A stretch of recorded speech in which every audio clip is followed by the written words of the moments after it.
Welcome to Property Ladder, the programme that follows amateur property developers as they try to turn the minimum investment into megabucks.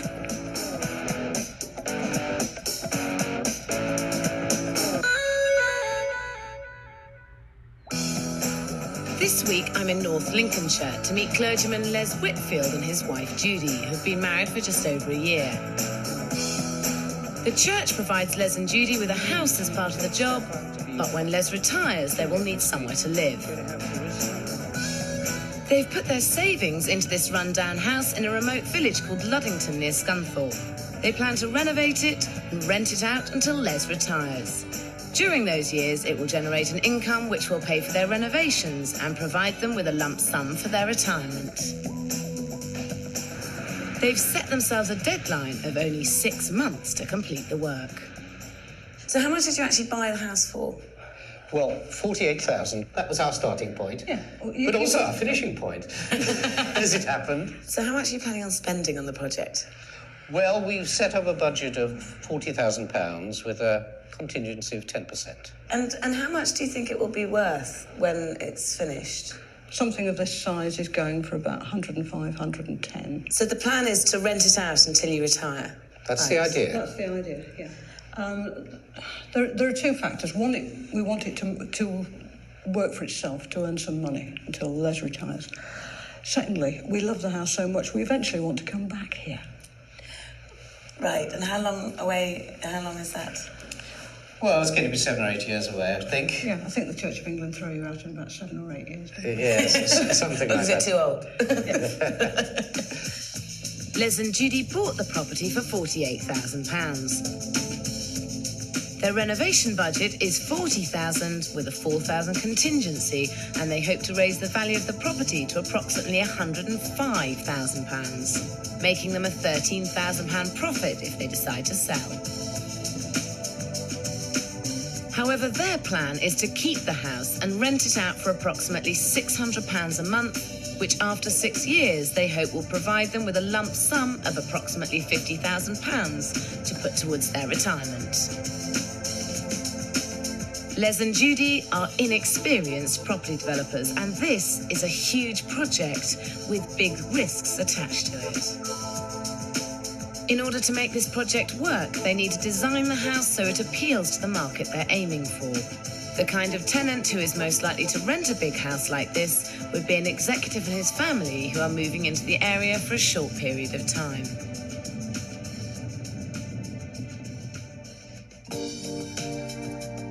On the ground floor, there's a large living room at the front of the house, with a cloakroom next to it and a huge kitchen at the back of the house. Alongside the kitchen is a ramshackle conservatory.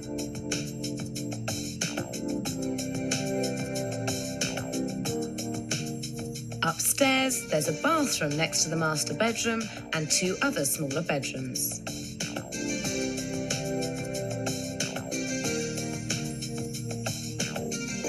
And in the attic, there's 1 massive bedroom and 1 smaller bedroom.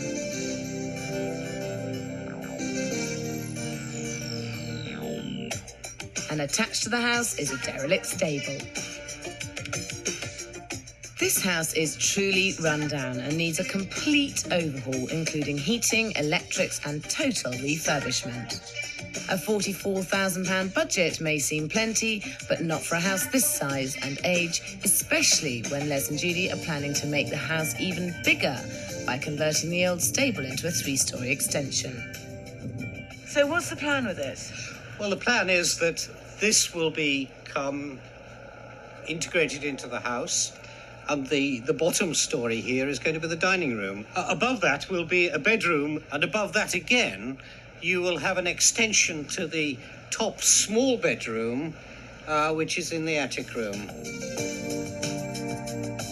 The house is already enormous for 2 people, but Judy and Les plan to extend the house into the stable, creating even more bedrooms and a dining room on the ground floor. I don't think I'm going to like this suggestion. Go on then. In fact, I'm quite certain you're not. If you did this as a little 1-bedroom cottage on the side, it would be worth more money. It then gives you the flexibility of when you move into the house, you could just rent this out, or you could move into this and you could carry on renting the house out, and you'd actually get more rent than you would as the whole thing as a 6-bedroom house. Well, I don't know whether it would work or it wouldn't, but, I mean, we will certainly look again at your suggestion. My idea is to create a separate cottage on the side of the existing house. This will generate 2 incomes, one from the main house and one from the cottage. When they eventually move into the house, they will have ongoing income with a rental from the cottage. In my experience, renting 2 smaller properties will provide a greater financial return than one big one and spreads the risk. So how long are you hoping this project's going to take? Talking to the builder the other day, I think most of it is going to be finished in 3 months, and then we've got the decoration to do. Are you a bit concerned that it might be beyond you, this project? I think Judy's a little bit. I'm less concerned because I believe we can do it. But you think, hopefully, you'll be okay? Yeah. You can't see my fingers crossed behind my back, but yes. With a wing and a prayer. A lot of prayers. It's the beginning of the spring. While Les and Judy consider taking my advice about the cottage, they're going ahead with their existing plans for the house. It only has 1 bathroom, which in today's rental market is nowhere near sufficient for such a large family house. How many bathrooms are you having? We're having 1 fed from the combi, and then we're hoping to have 3 more en suites, but they will be with electric showers rather than fed from the combi. So they'll only have showers and not baths in them? Yes, they won't have baths in them. I'm just worried about having only 1 bathroom with a bath in it. Yeah, I think Les and I are actually old enough to remember the bath in the back kitchen on a Friday night, so perhaps we are going over the top, but we need to sort of think about that one. They also plan to replace the windows with UPVC double glazing. In some Victorian houses, the original windows will add value, especially when they're as beautiful as this one. We're going to try and keep the shape and the colours and copy it as near as we can. I very strongly feel that you should keep this window as the original. It is a major focal feature as you walk up the stairs. In fact, for the heart of the house, it's more of a picture than a window, really. Yeah. And it will ruin its proportions by having it replaced in UPVC. I'm open to being convinced, but at the moment I'm not. This is a perfect family house, but it's not a perfect retirement house, with so many rooms and stairs, and there are even more bedrooms up in the attic. So up here you've got more bedrooms. Most people when they retire, they downsize and they get a little house. Why have you bought such an enormous house to retire into? Because it's a bigger house, it will realise more than a smaller house would, and therefore it's a valuable asset. So there is a question of an appreciating asset there. I've always thought that bricks and mortar were the best form of investment, the best form of pension. I have no great faith in stocks and shares and other forms of investment like that. Les has the right idea. Property can be a great way to plan for a financially secure future, and in recent years has performed much better than other forms of investment. But the property market is not necessarily stable, so if you're planning on making property your financial security, you need to make sure you buy well. And the most important factor is location. Les and Judy may have fallen in love with this village, but will anyone else? Luddington is a small village near Scunthorpe in North Lincolnshire. Les and Judy's ideal tenant is an executive and his family, but they would require good facilities and transport links. Luddington is a very sleepy village, with a pub that doesn't open at lunchtimes, no post office or shop, and scanty bus services. Luddington is one of the outlying villages.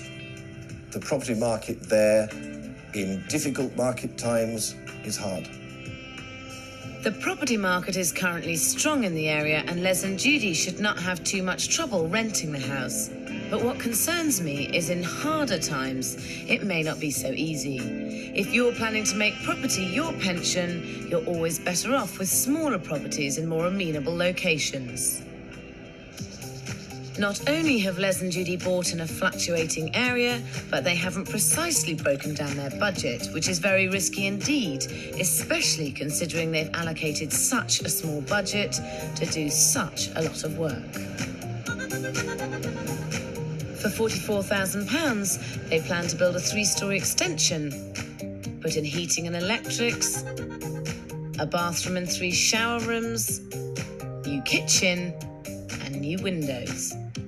With a budget like this, there isn't much room for error. The building work has recently begun. The trouble with an old house is you never know what you might find when you peel back the layers and how much extra costs there will be as a result. John, their appointed builder, has stripped the house right back before work can begin on the alterations to discover a very big problem with the roof.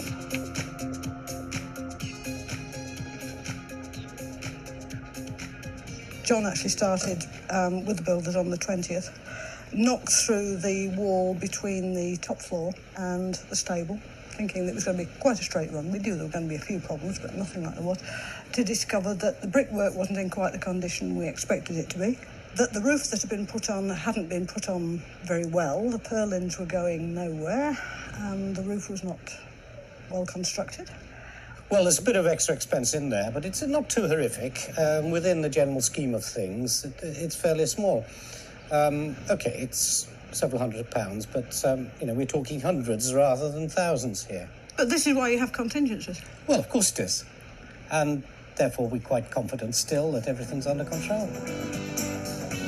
Talking contingencies so early in the project is not a good sign, especially when the contingency is only £4,000.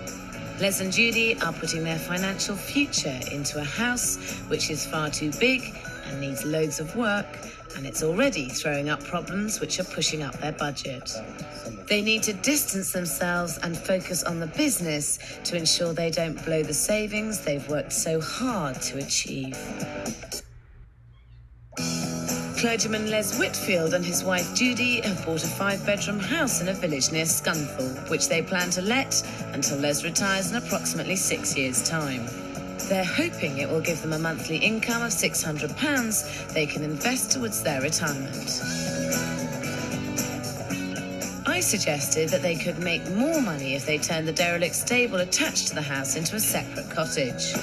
It's 8 weeks into the project, and I hope they've made a good decision.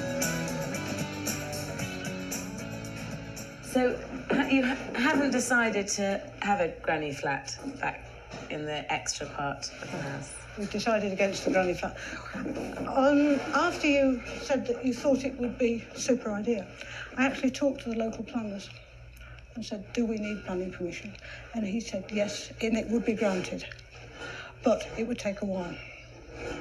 And we chewed it over with John the builder, and we felt there were several difficulties, like the amount of area to get a staircase in and things like that. So yeah, that was a great problem. That was a great problem, trying to get a staircase into it.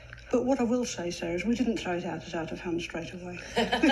Oh, well, that's... We never do. We never do. Things very carefully. We'll always look into things. I think it will be worth waiting for planning permission and getting an architect to sort out the staircases. This project is about increasing their future financial security. The separate cottage would provide a greater return and give them more options. Incorporating an extra unit within your property is a great way to earn extra income. This clever homeowner has sealed off the basement of her London house and rents it out as a separate flat. The income helps with the mortgage and has also generated extra money to help them do this loft conversion. Les and Judy could be missing a great opportunity by not taking my advice.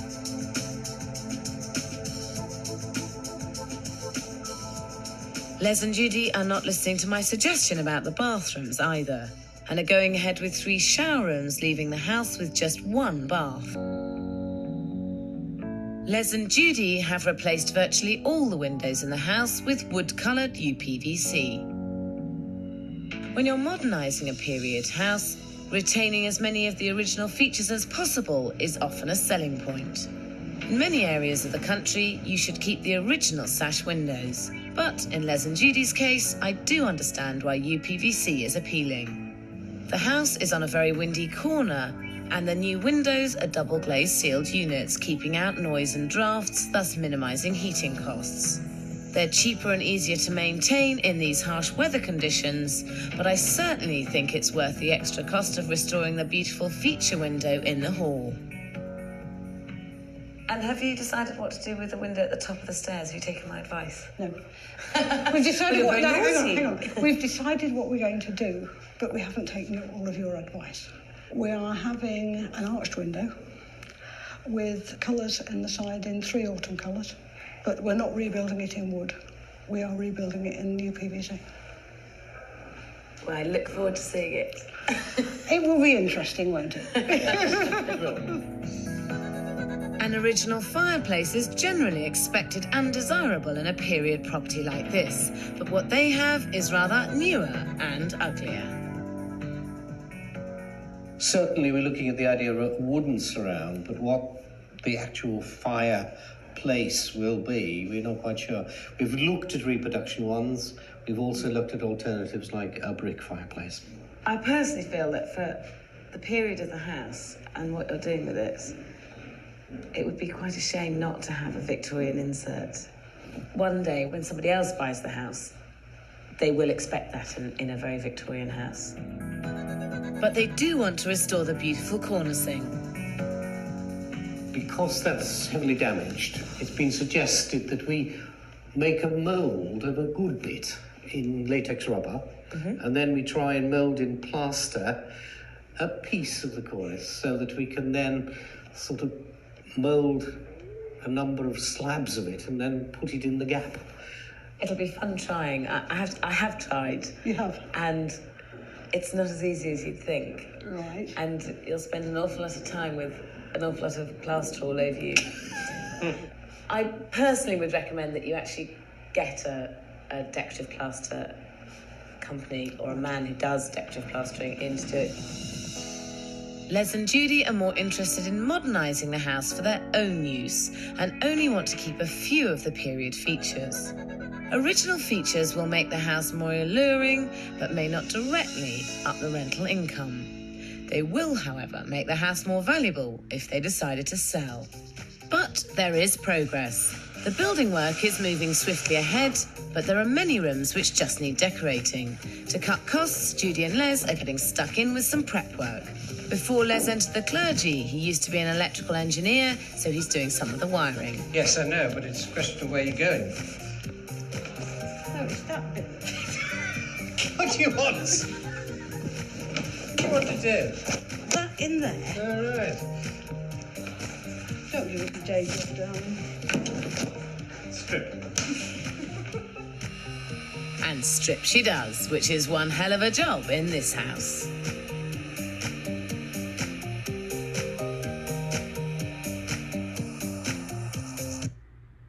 The kitchen is still in the planning stage. This is one room where they could create the wow factor with a stunning kitchen breakfast room, which will attract that high rent-paying tenant. I'm still trying to convince them that maintaining the character of the house will make it more valuable, and I'm taking them to a beautifully preserved Victorian stately home, Brodsworth Hall, for some ideas.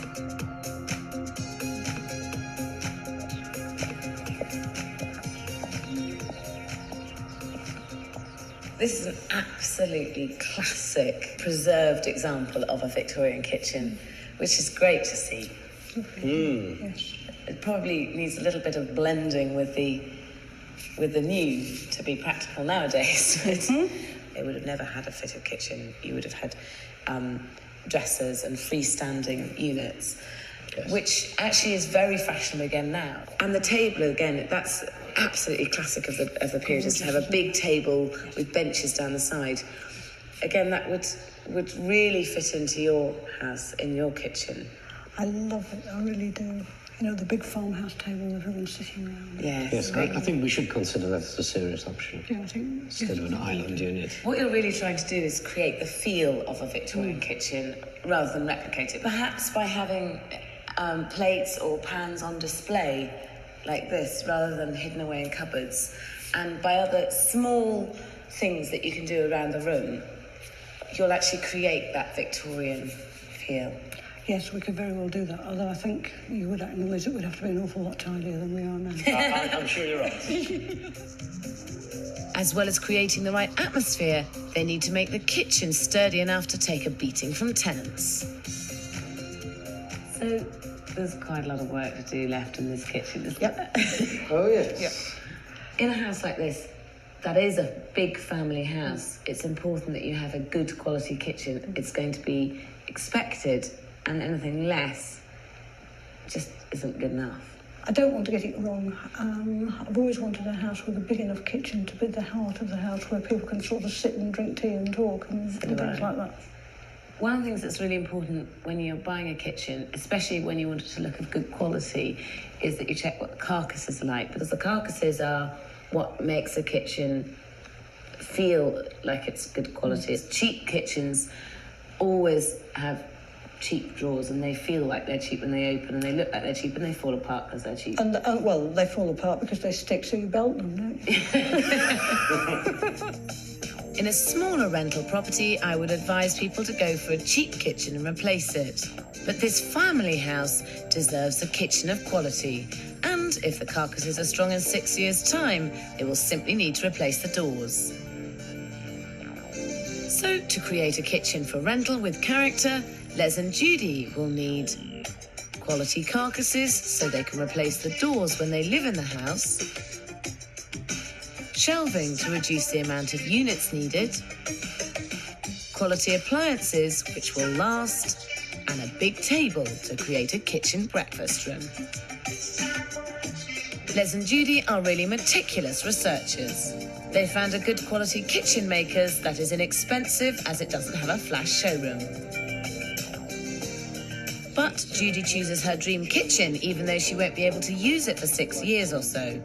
She opts for a modern, fully fitted kitchen with an island unit. A farmhouse table would have made it a kitchen breakfast room and, in effect, an extra reception room, which would have been a selling point for tenants. The kitchen may still be in the planning stage, but there's been a great deal of progress in the stable. The builders have now knocked through and the new dining room is beginning to emerge. On the new first floor, there is a bedroom. The doorway which will connect it to the main house is being created.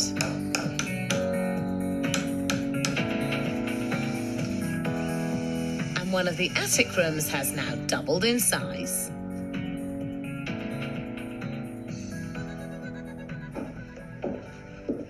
This is a fantastic big room, isn't it? Lovely, isn't it? So here, this is actually the barn here. This is the divide, the end of the old house. Yes, if we look here at the end of the blue bit, From here, that's the stable. you can see how small the original room was. Yes. Just, And then we've extended it out, and it's Yeah. absolutely brilliant. And so, as you're doing this house, do you find that you're becoming more and more attached to it, or are you finding it quite easy to disassociate yourself from it and accept you're going to be renting it out? I think, well, I know I'm certainly becoming attached to it. Really? And I'm pretty sure you are as well. yes. Very much so. And it's trying to find a solution, you know, to let out your dream home to someone for 7 years until you come back to it, or what do you do, and are there possibilities? And that's perhaps the big question of the moment. Les and Judy began this project as a business venture, but they're becoming more and more attached. Just about all their decisions are based on them living there. But this house will not be their home for many years, and they need to focus their spending on making it more attractive to tenants. They are two very focused, sensible people, but their emotions are clouding their business decisions, thus putting their future financial security on the line.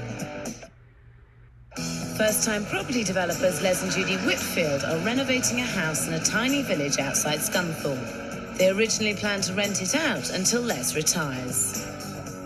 It's summer and 3 months into the project, and Les and Judy have changed their minds about their plans for the house. They're usually such level-headed people, but they're letting their hearts rule their heads and considering not letting out the house on a long-term basis.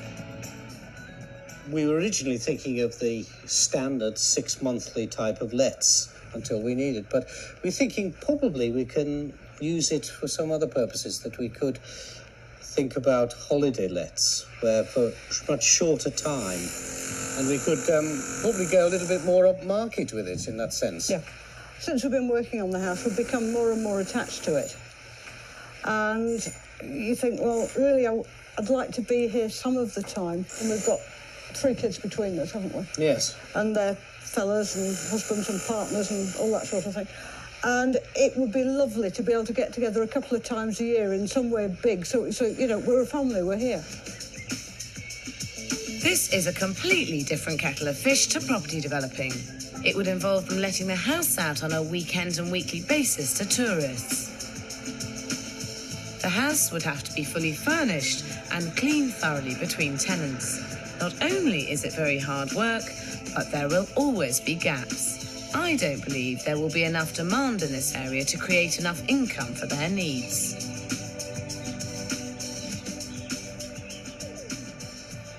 You know, we've put everything into this house, not just financially, you know, all the conversations and the plans and the great fun in planning it.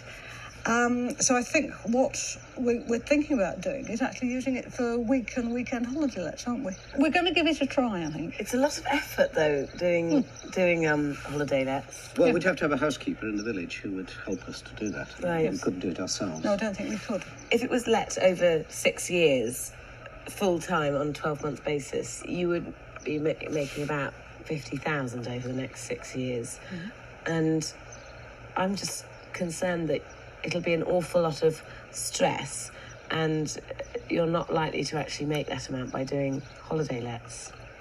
Well, I suppose that remains to be seen. I mean, the amount you can get per week is obviously very much more than the amount you could get per week in a longer let. But we must do our research, and as we do. Yes, absolutely. And we will come out with the right answer, I'm sure. Yes, you have committed the cardinal sin of getting too personal. Oh, yes, absolutely. And you've fallen in love with your development, haven't you? Yes. Well, at least you admit it. Absolutely. Les and Judy see this as a viable option which would make them money while enabling them to use the house from time to time. But I think it's a pipe dream, one which could end up costing them dearly. Although this is an area of great beauty, we found only one other holiday let in the vicinity, which is hardly ever occupied. Whatever they decide to do, they still have to finish the house. It's now the middle of summer, and they are currently about 6 weeks behind schedule. The building work has been more extensive than originally planned. The extra time will push up their budget even further. But there is progress. Outside, the rendering and painting is well on its way, while inside the heating is now in and the bathrooms are beginning to be installed. Les and Judy now need to make some important decisions about the design scheme, including choosing the tiles for the kitchen and bathrooms. They should be thinking neutral for their tenant, but will their own taste get in the way? I don't go a great bundle on some of these country scenes and things like that. Well, I mean, there is here. something to be said for something like that, you know. Is there? Like what? Well, I like him. Oh, all right. Fair And enough. that's enough said, isn't it? Yeah. Or you could go for something very much more modern. That sort of thing. The only reason you're looking at those is looking at the price. Well, Largely we have the same taste, yes, but occasionally we get to the point where we realise that we've only been married 18 months and we'll stand and we'll look at each other and say, well, I didn't really know you like that. They must have agreed on many things as the building phase is nearly finished, and the finishing phase is beginning.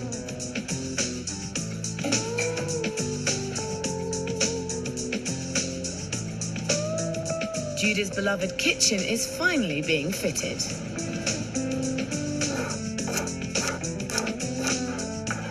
But, as with many old houses, the room is not square, making things more difficult. It's time to pay Les and Judy a visit.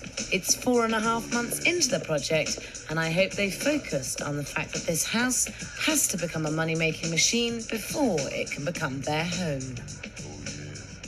Last time I saw you, you were really going in the direction of holiday lets. What have you ended up deciding to do? We have made the decision that it's got to be a longer-term let. It can't be a holiday let. It does seem to make sense, that, because I think that holiday letting is a totally different ballgame, and it's a lot of work. So So that seems a I good think idea. it was your very persuasive argument about the revenue that long-term lease would generate.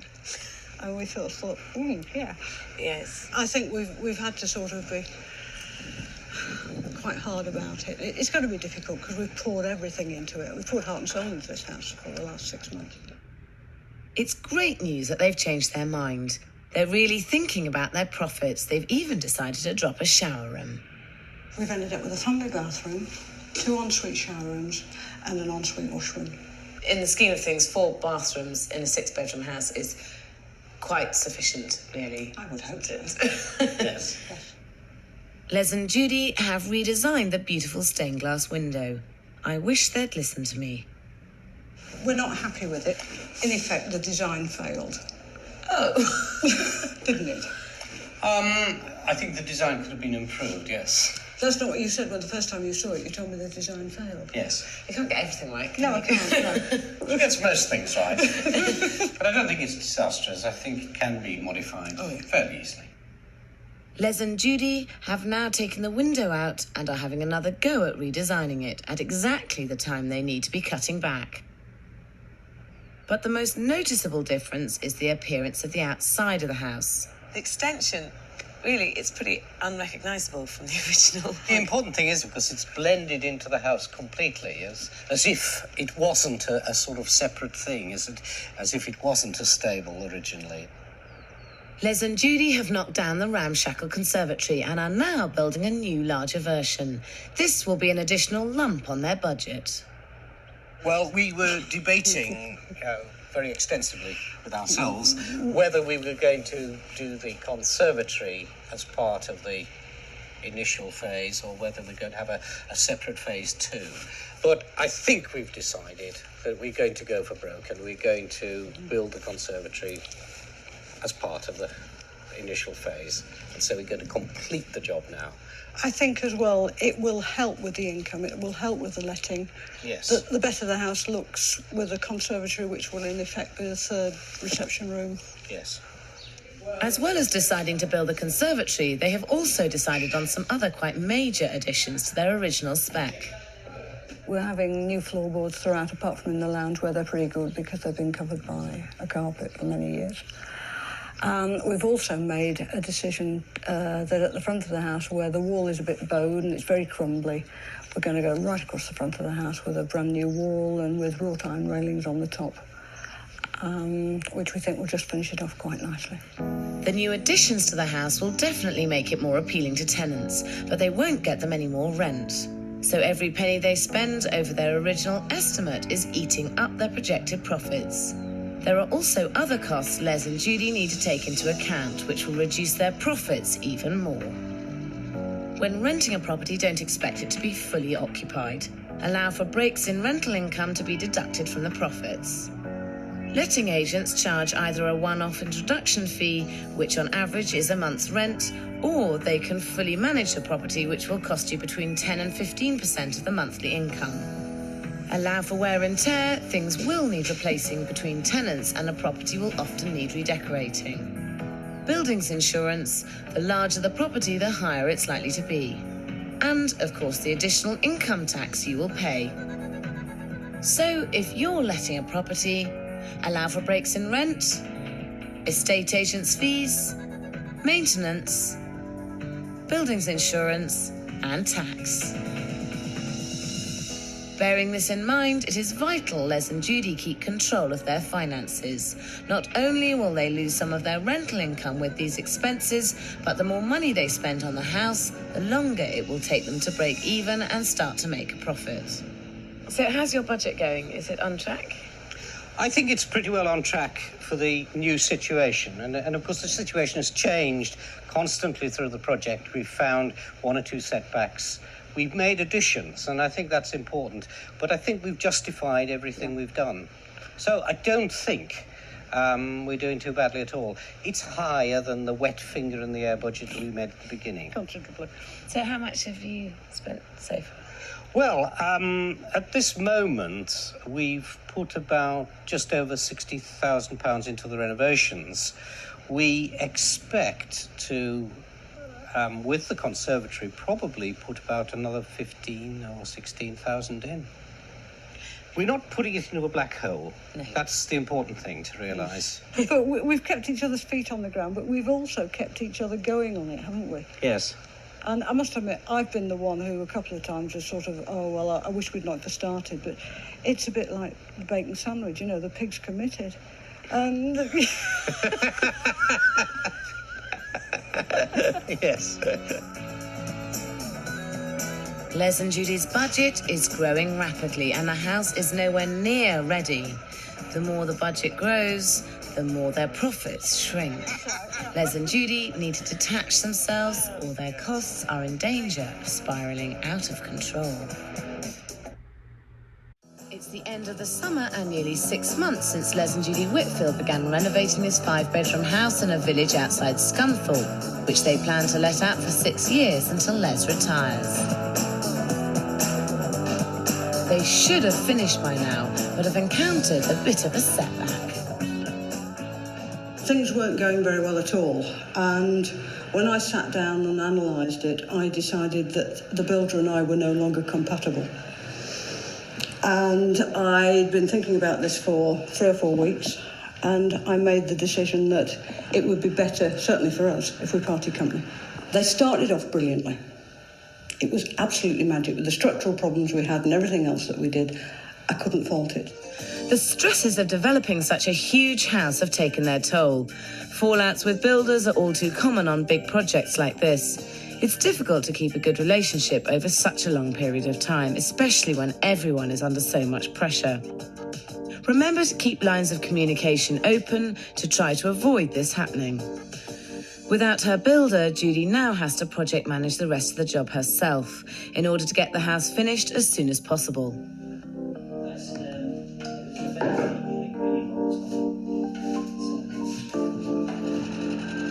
Les and Judy have had their ups and downs throughout the project. They have made additions to their original spec which have almost doubled the budget. And parting company with their builder has put a lot of pressure on both of them. But they've pulled out all the stops to get the house virtually finished. They now need a month to finish off the decorating, erect the conservatory and wall, and landscape the garden.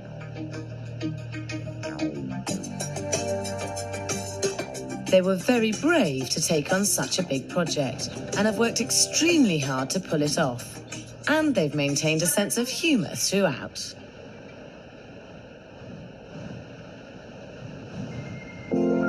They've transformed this very run-down house into a deluxe family home with 6 bedrooms and 4 bathrooms.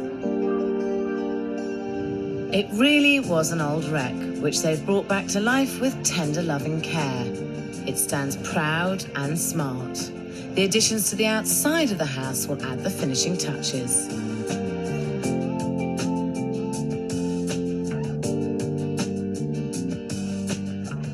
Downstairs, the hallway makes a dramatic first impression. The period features have been restored to their former glory. They've redesigned the window, which, though not as beautiful as the original, it does a similar job illuminating the hall with sunlight.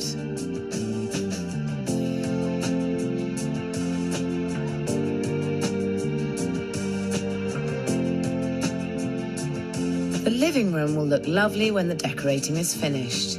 They have restored the cornicing, but they've gone for a brick fireplace, which I think is a mistake. A Victorian inset would have set off the room beautifully. The kitchen is bright and inviting. They've chosen good quality oak units in a classic country style with sturdy carcasses. It's fully fitted with modern appliances, although I think it's a mistake not to have a kitchen table. It would have freed up the new dining room to be an extra reception room. They've chosen the tiles they like rather than a more neutral style for their tenants, and I'm very concerned that the shiny work surface will get completely ruined by tenants.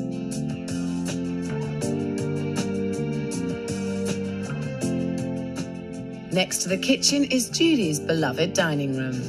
Carved from the old stable, she one day hopes to entertain her children and grandchildren in this room.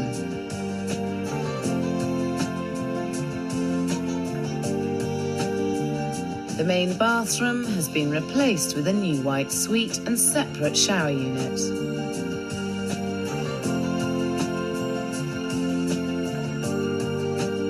It is elegantly tiled in black and white.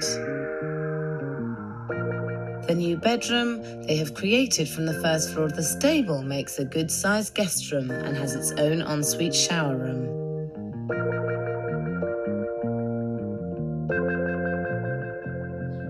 The attic is completely transformed.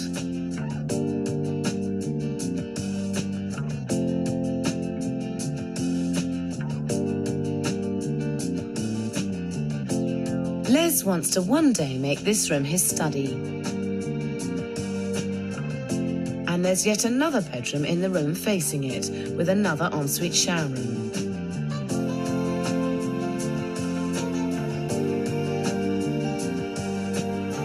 Les and Judy have restored the house to its former glory, at the same time giving it the comforts of modern living. They've decorated in a neutral colour scheme which is perfect for rental.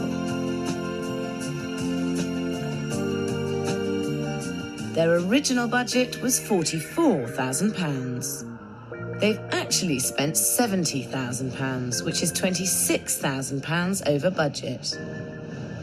So, but all in all, have you enjoyed doing it? Yes, it's been pretty stressful the last few weeks, especially with the builder having left us and me having to pick up the reins and be project manager and get subbies in and everything else. And there's been times, well, I've been tearing my hair out. But I think it's all going to work out in the end, and I think it's going to work out very well. I mean, certainly in the last couple of weeks, we've seen a tremendous upsurge in progress, really. It's been absolutely great. Yeah. So tensions have run high, even at home as well as here. Oh, yeah. Yes. Yeah, but I think we're fortunate that we have complementary personalities. You know, if I'm flying at 33,000, you're fetching me down. And if you're up there, I'm scraping you down, you know. Yes. And in the main, we've been able to sort of say, oh, sit down, crack a bottle of red and let's just think about this, you know. And anyway, you didn't manage to kill each other, so that's a good thing. No, and let's face it, Les has got plenty of colleagues who could have done the funeral.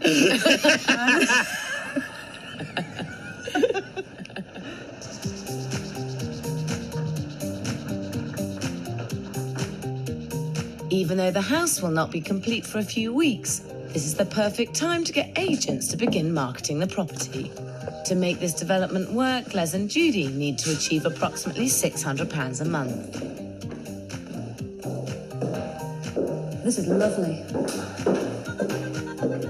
Super views. Good quality bathroom. Oh, a lovely big kitchen. Oh, it's smashing. Yeah, all nicely fitted out. This is great. The pub over the road. The house is splendid. It's been well done up. It's got accommodation over 4 floors, from cellars to attics, up to 6 bedrooms, very comfortable fittings, and a bit of period character. I think there would be people wanting to rent this and certainly wanting to buy it if it came on the market. I think ultimately it will be absolutely great and very livable. It's the sort of place that would let to a company, probably moving an executive into the area. Think in terms of £650 towards £700 per calendar month. Rental expected probably around £600 per calendar month. We should be looking on the open market at a rent in the region of £800 per calendar month. They will be able to achieve their rent, but due to the increase of their budget, their profit will be lower. I think there may be a better option. I asked the estate agents to value the house for sale. I would certainly say you're talking in terms of £160,000, and who knows, for that special purchaser, it could be higher. They're definitely heading in the right direction. I'm thinking in terms of 185, 190,000, that sort of area. I'd probably put it on the market at an asking price of around 195. Les and Judy bought the house for £48,000 and have spent £70,000. That makes a total of £118,000. Because the house is worth almost £200,000, the rental return on value is now relatively low. I think they could make more money for their retirement if they sold the house, but I don't know how they'll feel about this suggestion. it is a big house to rent, and there is a possibility that it may lie vacant for several months. But it might be worth considering selling it so that you can release that profit that you've made, and perhaps buying perhaps buying two smaller projects which you could then rent out, which spreads your risk. If it's empty, only hopefully one would be let and the other wouldn't be, and there'd be smaller properties which would probably be easier to let around this area. And it would also give you the advantage of, when you do retire, you could live in one and rent the other and still have an income. I think the thought of actually not living here, even for a short period eventually, would be pretty awful now. We want to do that. But if you did two other projects, you'd love those just as much, and it might be a more realistic option, considering that when you do retire, you're probably not going to need a house quite this big. Well, at the rate at which Les accumulating books, I think it'll probably need to be twice as big. We could have a cottage with a very big library on the back. Yes. It's going to be a difficult decision. I think we're going to see what the letting market's like for a start, aren't we? Yes, I think we've got to weigh lots of things up. Yeah. With help from the rising market and Les and Judy's refurbishments, the house has almost quadrupled in value. They may have taken a big risk buying this house, but the bigger the risk, the bigger the potential profit. The best business decision they could make would be to sell the house and invest the money into smaller, safer properties. But unless they have to, it's unlikely they will. What started out as a financial investment has become Les and Judy's dream. They have turned the house into a valuable asset, but they're putting their eggs into one basket, which is risky. You cannot guarantee the stability of the property market over a long period of time. But I really hope they're lucky, and the house remains rented over the next 6 years or so, and one day, Les and Judy are able to enjoy the house, which they've put so much into. Property developing can be a great way to make lots of money. And the greater the challenge, the bigger the potential profits, but the bigger the risks too. If you're planning on basing your retirement's financial security on property like Les and Judy, I would never advise you taking more risks than you have to.